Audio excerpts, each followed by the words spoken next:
সুপ্রিয় চাকরি প্রত্যাশী বন্ধুরা, আপনাদের সবাইকে স্বাগতম জানাচ্ছি। আজকে আমরা আলোচনা করব কৃষি তথ্য সার্ভিস এর কম্পিউটার অপারেটর এবং অফিস সহকারী পদে 9 আগস্ট 2025 তারিখে লিখিত যে পরীক্ষা অনুষ্ঠিত হয়েছে তার সম্পূর্ণ প্রশ্ন ব্যাখ্যা সহ সমাধান নিয়ে। তাই আমাদের channel job exam mate BD, আমাদের চ্যানেলে 11 থেকে 20তম গ্রেডের অনলাইন একটা এমসিকিউ শর্ট কোর্স চালু হয়েছে। দুদক, মাদকদ্রব্য নিয়ন্ত্রণ অধিদপ্তর, বাংলাদেশ পানি উন্নয়ন বোর্ড, তথ্য প্রযুক্তি বিভাগ সহ অন্যান্য যে কোনো 11 থেকে 20তম গ্রেডের চাকরির জন্য এই কোর্সটি। আপনারা চাইলে স্ক্রিনে দেখানো নাম্বারে আমাদের সঙ্গে যোগাযোগ করতে পারেন। তাই আজকের পরীক্ষার প্রথম প্রশ্ন ছিল বিপরীতার্থক শব্দ লিখুন। নিরাশ্রয়, এটা হবে আশ্রিত বা আশ্রয়। ডাগর, এটার বিপরীত হবে ছোট। মন্থর, এটার বিপরীত হবে ক্ষিপ্র।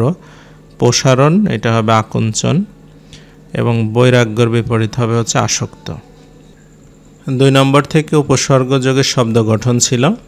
প্রভাব, এটা হবে উপসর্গযোগে। জনাব সুবলবাবুর এলাকায় প্রভাব অনেক বেশি। সু উপসর্গযোগ সুগম, নির্বাচনের মাধ্যমে গণতন্ত্রের পথ সুগম হবে।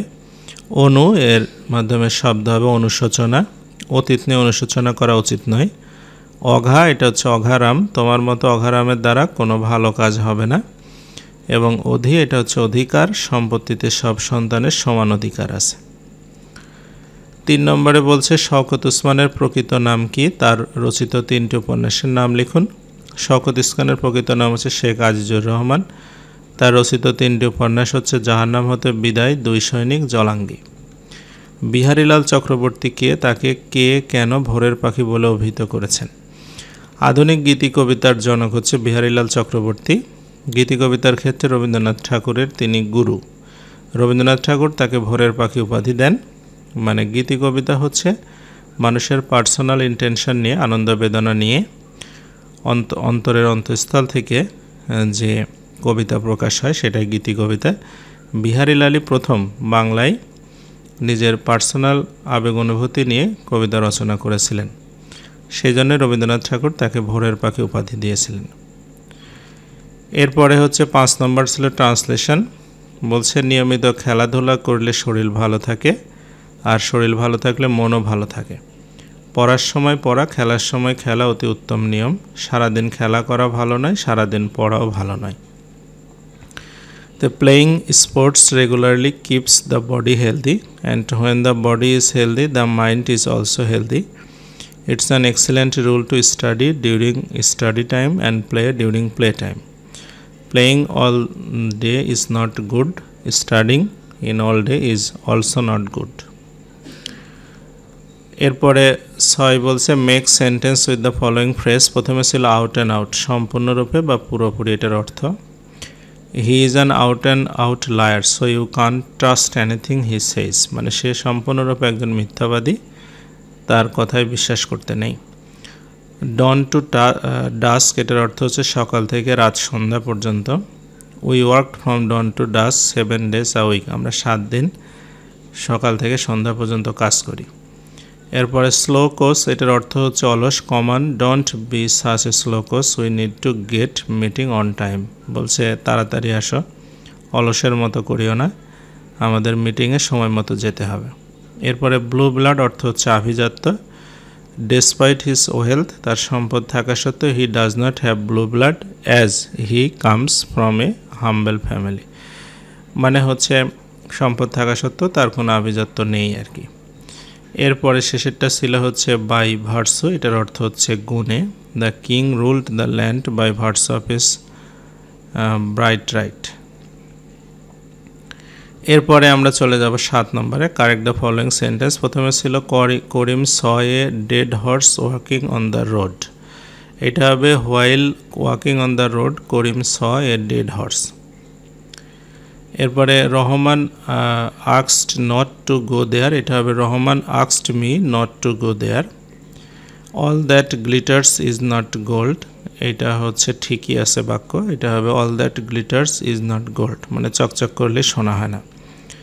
এরপরে Padma is the biggest river in Bangladesh, এটা কারেক্ট হবে Padma is the biggest river in Bangladesh. এবং ফাইনালি ছিল যে he insisted two go there, এটা হবে হচ্ছে he insisted on going there. আচ্ছা 8 নম্বরে বলছে write the synonym and antonym of the following words. প্রথমে ছিল হচ্ছে বোনাফাইড, এটার অর্থ হচ্ছে খাঁটি বা জেনুইন, এটা সিনোনিয়াম হবে হচ্ছে জেনুইন বা অথেন্টিক, আর অ্যান্টোনিম হবে ফেক বা কাউন্টারফিট। এরপরে হচ্ছে সুইফট অর্থ হচ্ছে দ্রুত, এটার সিনোনিয়াম ফাস্ট এবং কুইক, আর অ্যান্টোনিম হবে স্লো অথবা স্লাগিশ। এরপরে ছিল হচ্ছে এক্সটল অর্থ প্রশংসা করা, সিনোনিয়াম হবে প্রেইজ অথবা অ্যাক্লেম মানে প্রশংসা করা, অ্যান্টোনিম হবে ক্রিটিসাইজ অথবা কন্ডেম। তারপর অ্যাড্রয়েট অর্থ হচ্ছে দক্ষ, সিনোনিয়াম হচ্ছে স্কিলফুল অথবা ক্লেভার, আর অ্যান্টোনিম হবে ক্লামজি অকওয়ার্ড। আর ক্যান্ডিড শব্দের অর্থ সরল বা মন খোলা, এটার সিনোনিয়াম হবে ফ্র্যাঙ্ক বা অনেস্ট, আর অ্যান্টোনিম হবে সিক্রেটিভ অথবা ডিসিপটিভ, যে কোনো একটা লিখলেও হবে বা দুইটা লিখলেও হবে। এরপরে হচ্ছে আমাদের গণিত ছিল, বলছে রহিম ও করিমের প্রত্যেকের আয় সমান। রহিম তার আয়ের 5/1 সঞ্চয় করে, পক্ষান্তরে রহিম অপেক্ষা করিম বছরে 4000 টাকা অধিক ব্যয় করে। 4 বছর পর দেখা গেল যে করিম 11,000 টাকা ঋণগ্রস্ত হয়ে গেছে, তাদের বাৎসরিক আয় কত টাকা? তাহলে আমরা প্রথমে মনে করি যে রহিমের আয় হচ্ছে 5x টাকা, তাহলে সঞ্চয় হবে 5x টাকার 5/1 মানে x টাকা। তাহলে তার ব্যয় হবে হচ্ছে 4x টাকা, মানে 5x টাকা থেকে x টাকা বাদ দিলে 4x টাকা হচ্ছে তার ব্যয়। এখন করিমেরও আয় যেহেতু রহিমের সমান, তাহলে করিমের বার্ষিক আয় হবে 5x টাকা, করিমের ব্যয় হবে হচ্ছে রহিমের থেকে 4000 টাকা বেশি, মানে 4x + 4000 টাকা। এখন করিম যেহেতু ঋণগ্রস্ত হয়ে গেছে, তার মানে তার ব্যয়ের পরিমাণ আয়ের থেকে বেশি, তাহলে এখানে 4x + 4000 থেকে 5x টাকা বাদ দিলেই আমরা হচ্ছে পেয়ে যাব তার 1 বছরে কত টাকা ঋণ হয়, অর্থাৎ 4000 - x টাকা তার 1 বছরে ঋণ হয়। এইভাবে তার 4 বছরে যদি ঋণ আমরা 4 দিয়ে গুণ করি, তাহলে 4 বছরের ঋণ পাবো, সেটা 11,000 টাকা। তাহলে 11,000কে আমরা যদি 4 দিয়ে ভাগ করি তাহলে 2750 টাকা হবে। তাহলে x এর মানটা হচ্ছে 1250, তার মানে হচ্ছে রহিমের বার্ষিক আয় হবে 5x অর্থাৎ 6250 টাকা, করিমেরও একই সমান আয়, তাহলে তারও হচ্ছে 6250 টাকা। তার মানে রহিম করিম উভয়েরই আয় হবে হচ্ছে 6250 টাকা করে।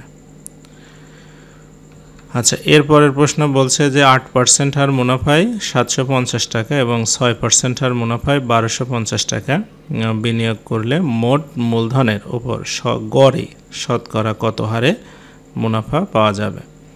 তাহলে এখানে আমাদের মোট মূলধন হচ্ছে আপনার মোট আসল টাকা 750 আর 1250 মিলে 2000 টাকা, আর এই 750 টাকার উপরে মুনাফা ধরবো হচ্ছে 8% মানে 8/100 প্লাস 1250 টাকা 6% অর্থাৎ 6/100, তাহলে এটা 60 টাকা আর এটা 75 টাকা,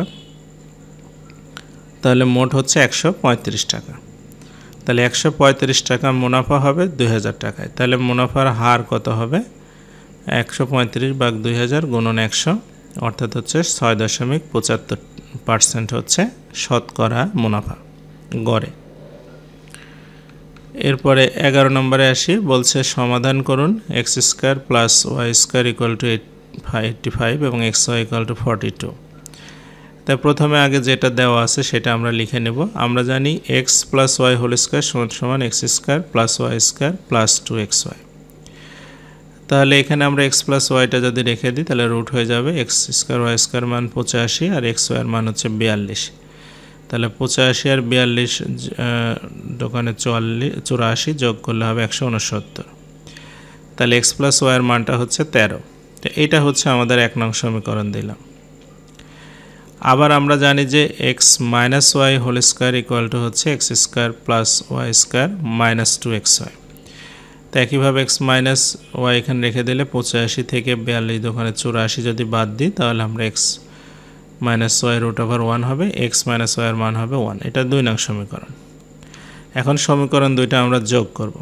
সমীকরণ 2টা যোগ করলে x + y আর x মাইনাস ওয়াই, তাহলে ওয়াই ওয়াই কেটে যাবে, 13 আর 1 14 হবে, অর্থাৎ 2x এর মান 14, x এর মান হচ্ছে 7।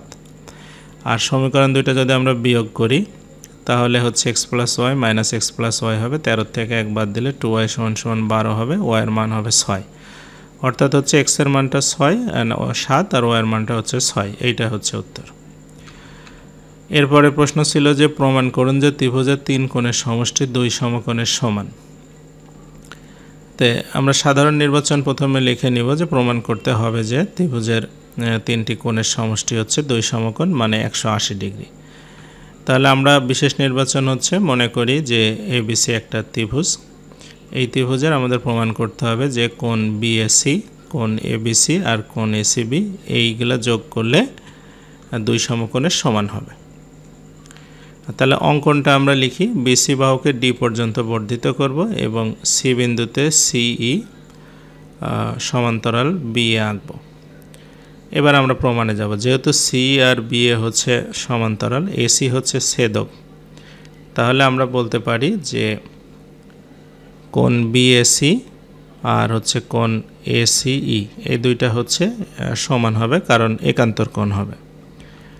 আচ্ছা, আবার যদি কোণ সিএ এবং হচ্ছে বিএ যদি সমান্তরাল হয়, বিসিডিকে যদি আমরা ছেদক ধরি তাহলে হচ্ছে আমরা এবিসি আর একটা হচ্ছে আপনার ইসিডি এই দুইটাও আমরা বলতে পারি হচ্ছে অনুরূপ কোণ। তাহলে এখন এই দুইটা সমীকরণ যদি আমরা হচ্ছে যোগ করি তাহলে পেয়ে যাব কোণ বিএসি প্লাস কোণ এবিসি ইকুয়াল টু কোণ এসিই প্লাস কোণ ইসিডি। তাহলে বিএসি আর এবিসি ইকুয়াল টু কোণ এসিডি হবে, এই এসিই আর ইসিডি মিলে এসিডি। তাহলে এখানে বিএসি প্লাস এবিসি আর উভয় পাশে যদি আমরা এসিবি যোগ করে দিই তাহলে আমরা হচ্ছে এখানে কোণ বিএসি প্লাস কোণ এবিসি প্লাস কোণ এসিবি আর এসিডি আর এসিবি হচ্ছে বিসিডি সরল কোণ। তা আমরা জানি হচ্ছে সরল কোণ হচ্ছে 180 ডিগ্রি হয়, বা আমরা সহজ কথায় বলতে পারি 2 সমকোণ হয়, এটাই প্রমাণিত। আচ্ছা, এরপরে সাধারণ জ্ঞানে যাই। বলছে পিএটিসির পূর্ণরূপ কি, এটি কোন সালে প্রতিষ্ঠিত হয়? পিএটিসি হচ্ছে পাবলিক অ্যাডমিনিস্ট্রেশন ট্রেনিং সেন্টার, এটা 1984 সালে প্রতিষ্ঠিত হয়। সবুজ বিপ্লবের জনক কাকে বলা হয়? এটা ডক্টর নরম্যান বোরলাগ। বাংলাদেশের সাংবিধানিক নাম কি? রাষ্ট্রপতি পদত্যাগ করতে চাইলে কাকে উদ্দেশ্যে পদত্যাগপত্র লিখবেন? বাংলাদেশের সাংবিধানিক নাম হচ্ছে গণপ্রজাতন্ত্রী বাংলাদেশ, ইংলিশে বলা হয় পিপলস রিপাবলিক অফ বাংলাদেশ। রাষ্ট্রপতি পদত্যাগ করতে চাইলে স্পিকারকে পদত্যাগপত্র লিখতে হবে। মাধ্যাকর্ষণ শক্তি আবিষ্কার করেন কে? এটা হবে স্যার আইজাক নিউটন। পৃথিবীর সর্বোচ্চ ভবনের নাম কি? কোন দেশে অবস্থিত? এটা নাম হচ্ছে বুর্জ খলিফা, সংযুক্ত আরব আমিরাতে। শাতিল আরব নদী কোন দেশে, দুই দেশের মাঝখানে অবস্থিত? ইরাক ও ইরান। আফগানিস্তানের পার্লামেন্টের নাম কি? National assembly. এরপরে জুম চাষ কোথায় হয়? কারা জুম চাষ করে? জুম চাষ হয় পার্বত্য অঞ্চলে, চট্টগ্রাম, সিলেট দেশের উত্তর পূর্বাঞ্চলে আদিবাসী সম্প্রদায়েরা জুম চাষ করে। ভিওআইপি হচ্ছে ভয়েস ওভার ইন্টারনেট প্রোটোকল। এবং 1 নটিক্যাল মাইল সমান কত কিলোমিটার? এটা হবে 1.852 কিলোমিটার। তো এই ছিল আজকের প্রশ্ন সমাধান। আমাদের ফেসবুক পেজ, ফেসবুক গ্রুপ আছে, সেখানে চাইলে আমাদের সঙ্গে আপনারা থাকতে পারেন। তো এতক্ষণ ধৈর্য ধরে সাথে থাকার জন্য সবাইকে অসংখ্য ধন্যবাদ।